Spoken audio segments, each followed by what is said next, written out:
Hi, and welcome along to the AFTV Transfer Daily, the show that takes a look at players that have been linked with a transfer move to Arsenal. We're going to kick off today with a player that has all of a sudden started getting linked back with Arsenal again when we thought no way, and that is Raheem Sterling.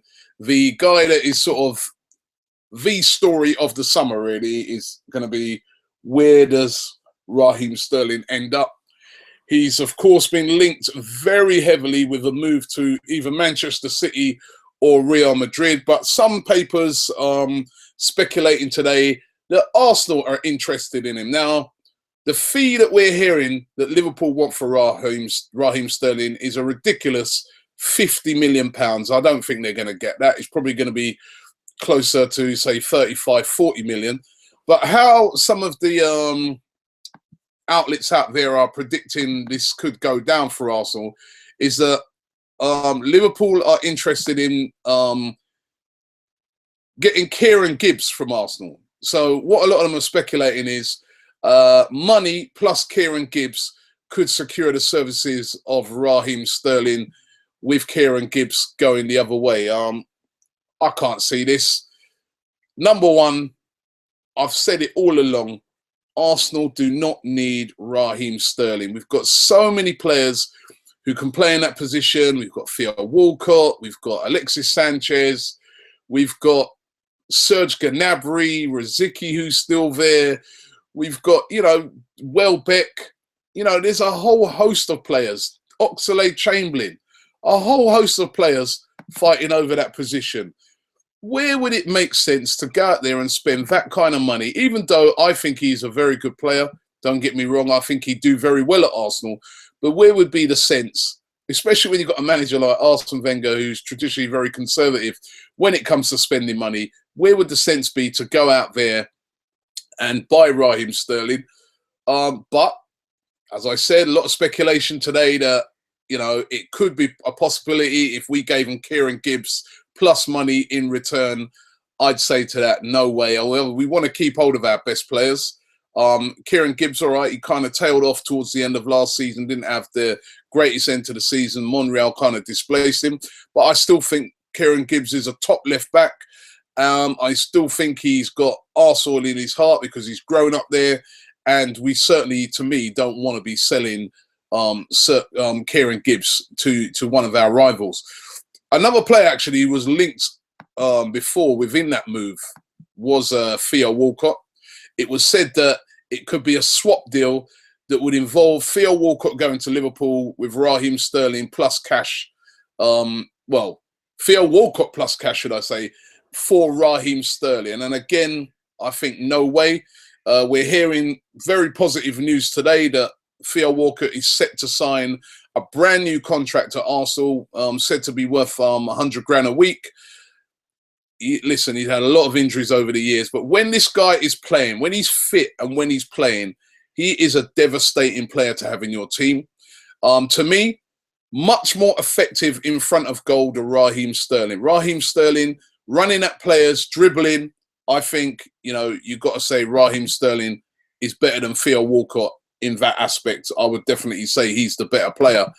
But when it comes to actually devastating pace and then finishing that off, scoring, I'd go Theo Walcott. I'd also say crossing, I'd go Theo Walcott. So to me, this is a no-brainer by Arsenal. Sign Theo Walcott up, sign the thing, get him in the team, get him fit, get him playing every week. He is a devastating player. Sometimes at Arsenal, we really do underestimate how good Theo Walcott is. I think a lot of that, as I said, is due to the fact that he came with such high expectations. And then every time he gets going, he just seems to get injured all the time. And it's so frustrating. But let's hope he's going to enter into a period next season where he'll be injury-free and we'll be able to see the devastating effects, just like what we saw in the Cup final. Player that's been linked away very mischievously, I think, today is Francis Coquelin. Now, two stories out there. First story, which again, I think very mischievous. And if I'm being plain honest, I think just a made up story. And the first one is that Francis Coquelin is demanding showdown talks with Arsene Wenger. Now, when I was reading the story. I'm not going to say the paper it came from. I don't think it was embarrassing, but when I was reading the story, I'm like, what is the source for this? Absolute speculation, absolute made-up story where they're saying that he's going to demand showdown talks because Arsene Wenger's interested in Schneiderlin and Kondogbia and this and that, and he wants to know where he stands. And showdown talks, rubbish. And then the other story, again, which I think is a mischievous story, is that Francis Coquelin is wanted by PSG. That's the other story that's going around today, that PSG are taking a look at Francis Coquelin, very interested in signing him. Anytime you see PSG interested in a player, of course it spells danger because they've got lots of money. But again, I can't see, especially after the performances that Francis Coquelin put in towards the end of the season, I can't see, number one, the player wanting to move, and number two, Arsenal selling. That's the great thing about Arsenal at the moment, is that over the years, we've had to sell all of our best players. As soon as they reach their peak, Fabregas, he's gone, Van Persie gone. At the moment, we're holding on to all of our best players. We saw the rumours with Jack Wilshere staying, and I think these rumours about Francis Coquelin, absolute garbage, to be honest, so I'd even ignore them. That's not going to happen. We're being linked again to Lars Bender. Every transfer window, we get linked to Lars Bender. Every single one. He's the defensive midfielder answer to all of our problems. You couldn't have a transfer window without us getting linked to the 26-year-old who plays for Bayer Leverkusen. And we're linked to him yet again. Again, not much substance to these rumours. And you know what? It's been a while now. What is Lars Bender as good as what everybody makes out? I mean, he hasn't really become a fixture in the German national team. All right, I know he was injured. I think it was at the last World Cup, but he's not a fixture in that team. He's not exactly pulling up trees. Is Lars Bender the sort of player we need? Would he be a better option than, say, a Schneiderlin? I don't know. Has his time passed? I mean, he's still young. He's still 26 years of age. Or is it that he really needs a new challenge because he's been at Bayer Leverkusen for a long time? But yet again, we're linked to Lars Bender. Again, looking into that story, don't really see a lot of substance to it rather than just a straight link. But we are linked with him today.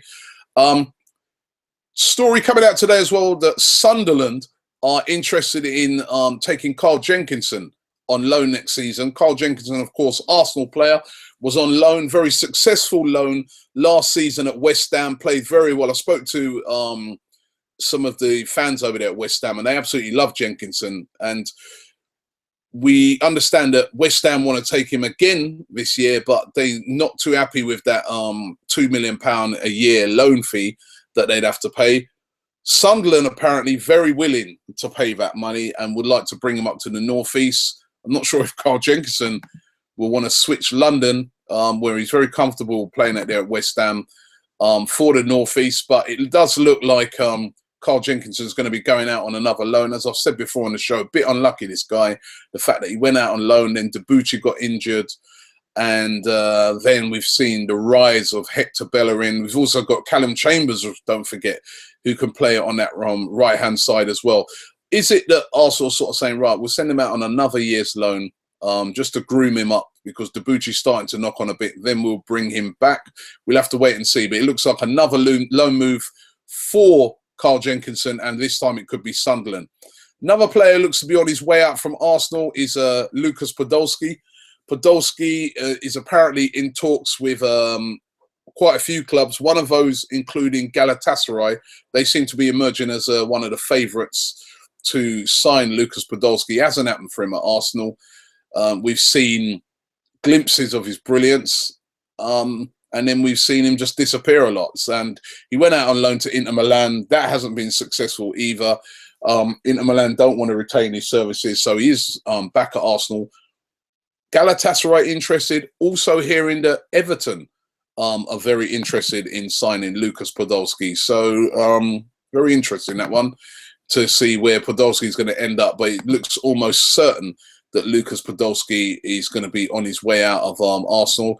And we're also being linked today with Nicolas Nkoulou, plays for Marseille, defender, 25 years of age, good defender actually, Cameroon international.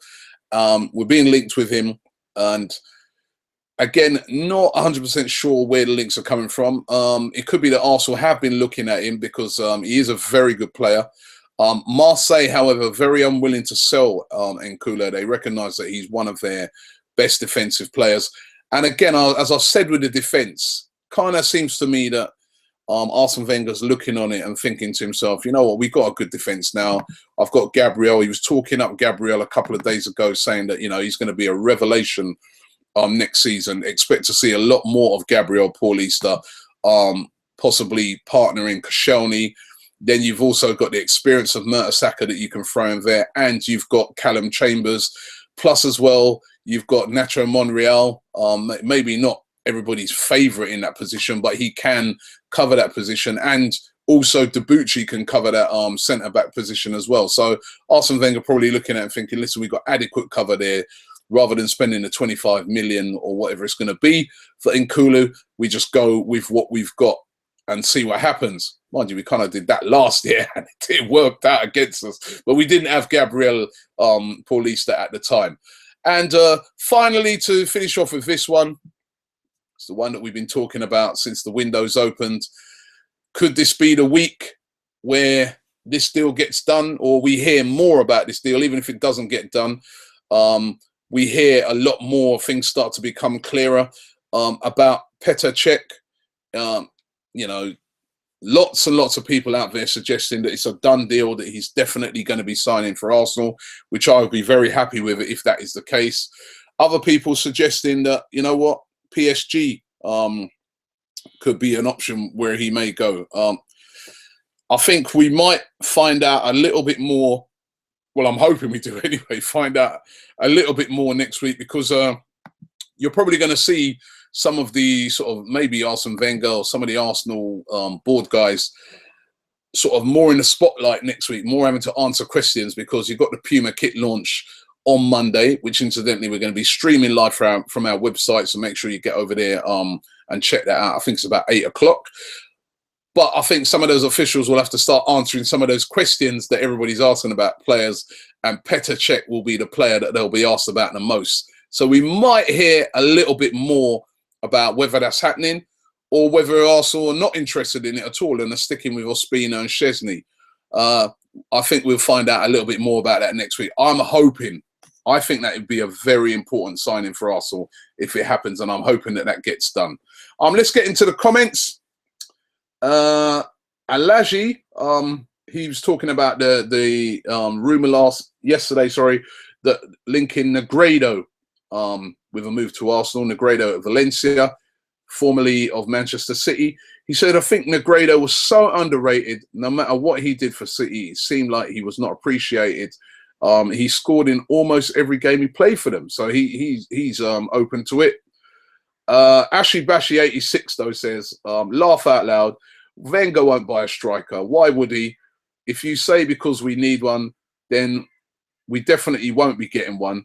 And I think he probably thinks that we're going to stick with what we've got. That might happen. I'm a bit worried about that, because I do think we need a striker, but that might happen. Romario Gale says, I don't know how I feel about having a Chelsea player in an Arsenal kit, but if it helps us to win the league, then who cares what I think? Fabregas just won the league for Chelsea. I don't think any of those Chelsea fans give a dot about the fact that he used to play for Arsenal. So listen, if we can get in Czech, let's get him in. As a football fan, says Arsenalus XXX, he says, as a football fan, I would love to see Falcao go to Arsenal. I'm getting fed up. And him getting fed by the Arsenal midfield would be an amazing thing. I personally think that Falcao's done.